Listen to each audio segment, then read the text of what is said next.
एक बार एक व्यक्ति गौतम बुद्ध से कहता है, बुद्ध, मैं आपसे एक प्रश्न पूछना चाहता हूँ। बुद्ध मुस्कुराए और बोले, पूछो, क्या पूछना चाहते हो। वह व्यक्ति कहता है, बुद्ध, मैं इतना दुखी क्यों हूँ। बुद्ध कहते हैं, कहाँ है तुम्हारा दुख, मुझे तो नहीं दिख रहा। वह व्यक्ति कहता है, बुद्ध, मैं हर समय परेशान रहता हूँ।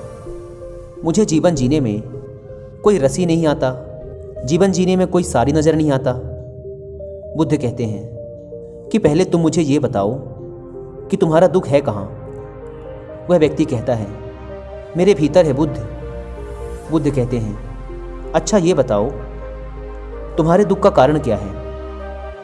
वह व्यक्ति कहता है, कारण ही तो जानने आया हूँ बुद्ध, और आप मुझे से पूछ रहे हैं कि मेरे दुख का कारण क्या है।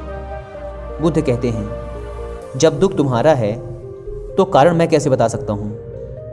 वह व्यक्ति थोड़ा चौंकता है और फिर कहता है, बुद्ध, आप तो अंतर्मयी हैं, आप तो देखकर बता ही सकते हैं कि मेरे दुख का क्या कारण है। बुद्ध मुस्कुराते हैं और कहते हैं, बस यही एक गलती तुम कर रहे हो अपने जीवन के अंदर। तुम किसी और के भरोसे बैठे हुए हो कि वो मेरी समस्याओं का समाधान कर देगा।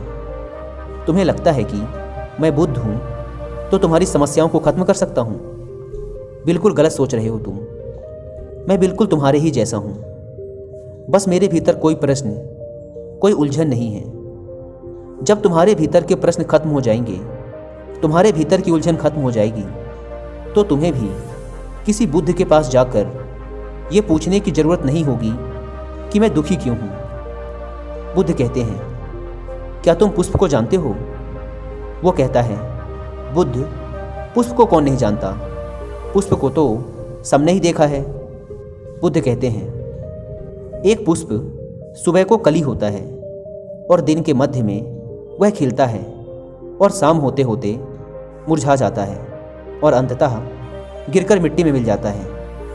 अगर पुष्प यह सोचे कि शाम होते होते मैं मृत्यु को प्राप्त हो जाऊंगा, तो वह खिल ही ना सकेगा, अपनी सुगंध फैला ही ना सकेगा। ठीक इसी तरह अगर तुम ये सोचते हो कि जीवन में बस दुख ही दुख हैं और तुम हर समय बस दुख के बारे में ही सोचते हो कि दुख के अलावा कुछ है ही नहीं, तो तुम जीवन में सुख को कैसे जानोगे। अभी भी इसी क्षण ऐसे बहुत से कारण हैं जिनके लिए तुम खुश हो सकते हो, जिनके लिए तुम खिलखिलाकर हंस सकते हो, परंतु तुम उन्हें नहीं देख रहे हो। यह है तुम्हारे दुख की सबसे बड़ी वजह। अगर तुम उन कारणों, उन चीज़ों को देख पाए जिनके कारण तुम अभी इसी क्षण खुश हो सकते हो, अभी इसी क्षण हंस सकते हो, तो तुम जीवन को जान पाओगे। अभी तुम जिस भी समस्या में हो, जितने भी दुखी हो, चाहो तो वहाँ से वापस आ सकते हो और चाहो तो उन दुखों में ही और गहरे जा सकते हो। यह निर्णय पूरी तरीके से तुम्हारे ही हाथों में है। कोई तुम्हारे निर्णय को तुमसे नहीं छीन सकता, कोई भी तुम्हारी सोच को नहीं बदल सकता, जब तक तुम खुद ही ना बदलना चाहो। मैं तुम्हें केवल रास्ता बता सकता हूँ, उस पर चलना या ना चलना पूरी तरीके से तुम्हारे हाथों में ही है। वह व्यक्ति कुछ समय तक शांत रहकर कुछ सोचता है और फिर कहता है, परंतु बुद्ध, ये कैसे संभव है। इस समय मैं बहुत सारी समस्याओं में हूँ। बुद्ध मुस्कुराते हैं और कहते हैं, यदि इसी समय तुम्हारी मृत्यु तुम्हारे सामने आ जाए, तो तुम्हें तुम्हारी कोई सी भी समस्या एक तिनके से भी छोटी लगने लगेगी, या अब वो समस्या रहेगी ही नहीं। वह व्यक्ति कहता है, बात तो एकदम सही है बुद्ध, लेकिन मैं इतनी जल्दी मरना नहीं चाहता। बुद्ध कहते हैं, यह भी एक बहुत बड़ी समस्या है कि तुम चाह के मरना चाहते हो। मृत्यु कोई ऐसी चीज नहीं है जो चाहत से आए, वो तो बस आती है, उसे तो बस स्वीकारा जा सकता है। यदि तुमने अपने अंदर यह बात उतार ली कि मृत्यु तो अटल है और जीवन में सुख और दुख तो आते जाते रहेंगे, तो तुम एक स्थिरता और शांति के साथ जीवन जी सकोगे। और अगर तुम्हारे जीवन में स्थिरता आ गई, तभी तुम जान पाओगे कि तुम्हारे दुखों का क्या निवारण है। मेरे शब्द केवल तुम्हें दिशा बता सकते हैं। यदि तुम ये सोचो कि मेरे शब्दों से ही तुम्हारे दुखों का अंत हो जाएगा, तो ऐसा नहीं हो सकता। मेरे शब्द केवल रास्ता बता सकते हैं, उस पर चलना तुम्हारा काम है। दोस्तों, हमारे जीवन में भी हम एक बहुत बड़ी गलती यही करते हैं कि हम सुनते बहुत कुछ हैं, समझते बहुत कुछ हैं, जानते बहुत कुछ हैं, पर उन सभी चीज़ों को अपने अंदर उतार नहीं पाते, जानकर भी उसे अपने जीवन के अंदर प्रयोग नहीं कर पाते। यदि हम सच में अपने जीवन को बदलना चाहते हैं तो हमें अभी इसी क्षण में सुख को देखना होगा, अच्छाई को देखना होगा जो हमारे जीवन में है, हमारे आसपास है। जब हम सुख, अच्छाई और शांति पर अपना ध्यान केंद्रित करेंगे तो हम देखेंगे कि जीवन में केवल दुख ही नहीं है, सुख भी है।